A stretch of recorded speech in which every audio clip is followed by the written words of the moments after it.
Hey guys, it's Greg Jones for Engine Builder. We are here at the Ultimate Callout Challenge 2023. Today I'm joined by Steve O'Neill of Stainless Diesel. Behind us is his 94 S10 with a compound turbo 5.9 liter Cummins, and it's our diesel of the week.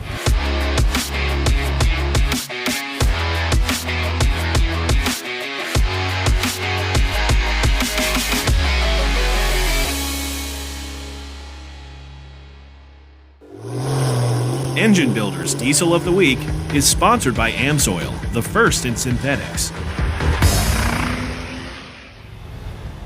Steve, thanks so much for giving us a little bit of time here on day one of UCC. And you know, we've seen the S10 here in the last couple of years, and I know that you guys have been doing a lot of work to it to get it to where you want it. And love the opportunity to talk to you about the history of it and what all is in the 5.9 Cummins. Okay. So if you could, give us that history first. How did the truck kind of come about?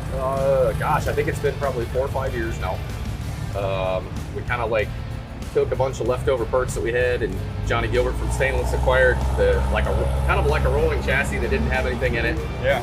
A guy, I think out of Georgia, I think his name was Jeff Garman, had done like a 12 valve thing with it, and I think they were trying to go 10s like 15 years ago. It did forever. Yeah. So Johnny ended up picking it up, and we did like a cancer sucks, cancer awareness type theme with it. Four of us took like piles of just leftover parts that we had, and we actually just like put something together, and then we drove to Florida with it and ran it for a little bit. And it was, the 660 range or whatever. Yeah. It was a fun truck. We had a lot of fun with it, and then I ended up purchasing the truck and decided to do something a little more with it. Yeah. So, I mean, the goal with it has always been to just go really fast with a VPE, but also try and do it on more of a budget level for a lot of the guys who want to play in that world. Right.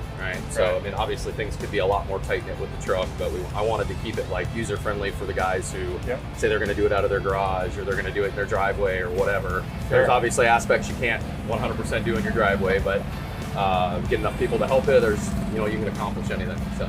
Absolutely. So Steve, let's dive into some more of those details of the 5.9 itself.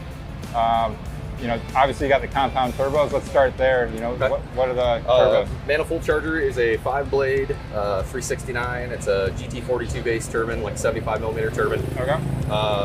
Like a 91 housing T4. Atmosphere charger currently is a 400 frame. It's a 5-blade 85 millimeter 96 with a 115 housing on it. Okay. Does about 120 pounds of boost right now. Okay. Yeah, that's a healthy amount of boost. She boogies. Yeah. Yep. Very good. And then the 5.9 itself, what kind of components do you guys have in there? Well, that's where it gets interesting. So because of the hereditary problems with the ejection pump not being able to fuel at RPM, we're able to keep that like really, really, really minimal, right? Yeah. So it's got a pair of ARP 625s in the head. Okay. It does not have a fire-ringed head. It's got an O-ringed head with a factory gasket. Okay. I took our partner in crime, Roy, over here, used to drive the truck. When it was 4,200 pounds with a stock front end, he was 995 at like I think a $144. Yeah. So I lightened it up. I took it to the boys over at Maverick. They chopped the front end off, and basically we put strange struts in and everything to take about 500 pounds off the truck. So it's 3,600 pounds with me in it. So literally head studs, ARP rod bolts, some valve springs, and some push rods, and that's literally it. Yeah. So he pushed the head gasket out of it when he went 144.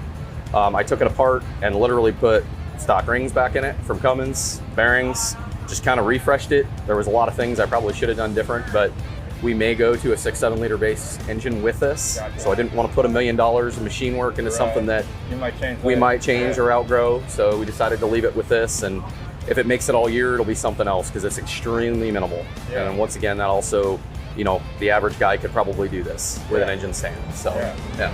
And it's just the compound turbos giving you guys boost. Are you using any nitrous on this setup? It does have 2 kits on it. Okay. Technically 2 solenoids. It's a nitrous express kit. Okay. I run 2 maximizers in the truck. Both of them data log, excessive amounts of data. One actually shifts the transmission. It's a 47-48 hodgepodge full manual valve body with a trans brake.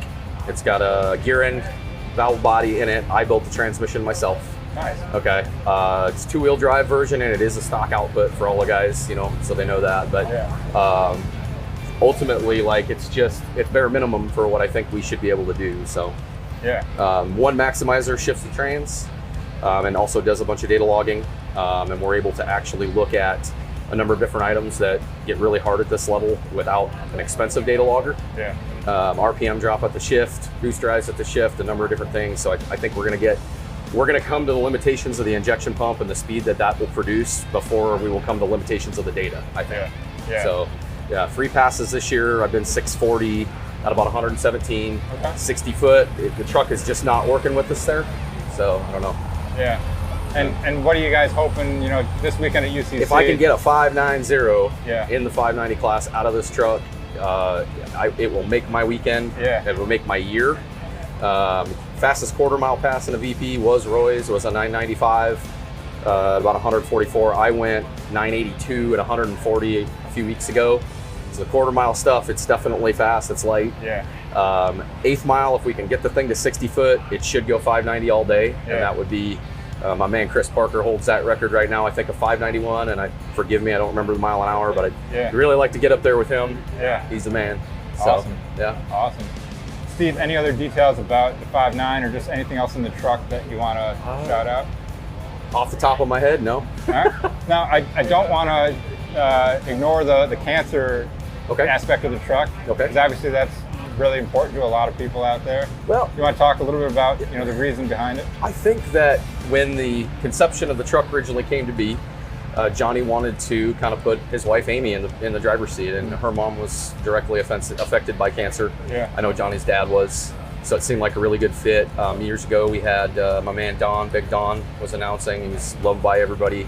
He was touched with cancer, and obviously, didn't go well. But the stickers went on the truck for all of that, and I just didn't want to change it. It's every track that I go to, somebody comes up and talks to me. The hood, actually in the wrap there, we left 2 strips of the original OG fiberglass. And I plan on getting some chalk markers, and when I'm at the racetrack and we're in the pits and we're powwowing, and set out some chalk markers. I didn't today because there's just too much going on, but let people sign the truck, let people put some stickers on the truck. Let them, let the thing fly for them. Give it a little more life. That's the plan. Cool. I would really like it to be. The truck has always been a group effort, and I always want to keep it that way. Always. So. Excellent. Well, Steve, we appreciate the time. Yeah, anytime, man. We hope you get that 590 this weekend. Me too. We'll Me be too. out there Keep an eye out. It's gonna be tough, but we're gonna try. Yeah. Well, thanks again. Yep. Guys, appreciate you watching this episode of Diesel of the Week.